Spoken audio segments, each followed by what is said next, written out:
പ്രസാദ്, നമ്മൾ ഈ കേസിന്റെ ഇന്നത്തെ സംഭവവികാസങ്ങൾ ചർച്ച ചെയ്യുകയായിരുന്നു. പക്ഷേ ഏറ്റവും പ്രധാനം പത്മകുമാറിനെ ഇതിൽ ചോദ്യം ചെയ്യുന്നത് തന്നെയാണ്.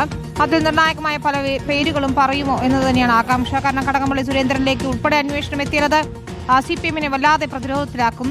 ഇപ്പോൾ തന്നെ ജില്ലാ കമ്മിറ്റി അംഗമായ പത്മകുമാറിനെ നീക്കാത്തത് അല്ലെങ്കിൽ നടപടിയെടുക്കാത്തത് പ്രചാരണത്തിൽ, തദ്ദേശ തെരഞ്ഞെടുപ്പിലെ പ്രചാരണത്തിലൊക്കെ ആയുധമാക്കുന്നുണ്ട് പ്രതിപക്ഷം. അതുതന്നെയാണ് CPIM-നെ വലിയ പ്രതിരോധത്തിലാക്കുന്ന അറസ്റ്റുകൾ തന്നെയാണ് കഴിഞ്ഞ 2 തവണയും നടന്നത്. CPIM പത്തനംതിട്ട ജില്ലാ കമ്മിറ്റി അംഗവും ദേവസ്വം ബോർഡിന്റെ മുൻ പ്രസിഡന്റുമായ പത്മകുമാർ, അതിന്റെ തൊട്ടു മുമ്പ് അറസ്റ്റ് ചെയ്ത ദേവസ്വം കമ്മീഷണറും മുൻ ദേവസ്വം ബോർഡ് പ്രസിഡന്റുമായ വാസു, രണ്ടുപേരും CPM സഹയാത്രികരാണ്.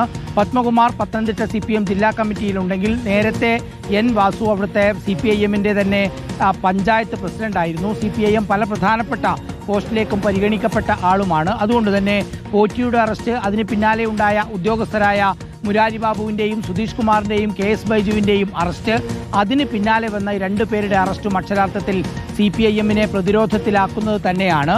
അതിനനുസരിച്ചുള്ള ഒരു നീക്കമാണ് പ്രതിപക്ഷത്തിൻ്റെ ഭാഗത്തുനിന്നും ഉണ്ടാകുന്നത്. കോൺഗ്രസ് ആയാലും BJP ആയാലും അതിശക്തമായ വിമർശനമാണ് മുഖ്യമന്ത്രിക്കെതിരെയും സർക്കാരിനെതിരെയും CPIM-നെതിരെയും ഉന്നയിക്കുന്നത്. നിലവിലെ സാഹചര്യത്തിൽ പത്മകുമാറിനെതിരെ പാർട്ടി നടപടിയെടുക്കാത്തൊരു സാഹചര്യം കൂടി പരിഗണിച്ച് കോൺഗ്രസും BJP-യും ആക്രമണം ഒന്നുകൂടി കടുപ്പിക്കുന്ന ഒരു സ്ഥിതിയാണുള്ളത്. ഇപ്പോൾ നേരത്തെ പറഞ്ഞതുപോലെ ഇനിയുള്ള പ്രധാനപ്പെട്ട കാര്യം കടകംപള്ളി സുരേന്ദ്രനിലേക്ക് അന്വേഷണം എത്തുമോ എന്നുള്ളതാണ്. നിലവിലെ സാഹചര്യത്തിൽ തന്നെ കടകംപള്ളി സുരേന്ദ്രനിൽ നിന്ന് മൊഴിയെടുക്കാനും മറ്റ് വിവരങ്ങൾ ശേഖരിക്കാനുമുള്ള മൊഴി അത് പത്മകുമാറിൽ നിന്നുണ്ടായിട്ടുണ്ട്. കാരണം തട്ടിപ്പുകാരനായ ഉണ്ണികൃഷ്ണൻ പോറ്റി ആദ്യം അപേക്ഷ കൊടുത്തത് വകുപ്പിനായിരുന്നു എന്നാണ് പത്മകുമാറിന്റെ മൊഴി. ആ മൊഴി പ്രകാരം അന്നത്തെ ദേവസ്വം മന്ത്രി കടകംപള്ളി സുരേന്ദ്രനാണ്. കടകംപള്ളി സുരേന്ദ്രനിൽ നിന്ന് വ്യക്തത തേടേണ്ടതുണ്ട്. പിന്നെ ഇന്ന് കസ്റ്റഡിയിൽ കിട്ടി, ഇനിയിപ്പോൾ ഇന്നും നാളെയും കസ്റ്റഡിയിൽ തുടരുന്നുണ്ട്.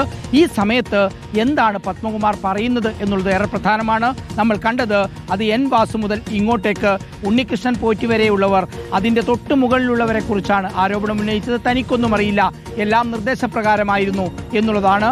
ആ മൊഴി ഇന്നും നാളെയുമായി പത്മകുമാർ ആവർത്തിക്കുകയാണെങ്കിൽ ഉറപ്പായും അധികം വൈകാതെ തന്നെ ഈ അന്വേഷണം മുൻ മന്ത്രി കടകംപള്ളി സുരേന്ദ്രനിലേക്കും നീങ്ങും. വിനീത. ശരി, TV പ്രസാദാണ് തിരുവനന്തപുരത്ത് നിന്ന് വിവരങ്ങൾ നൽകിയത്.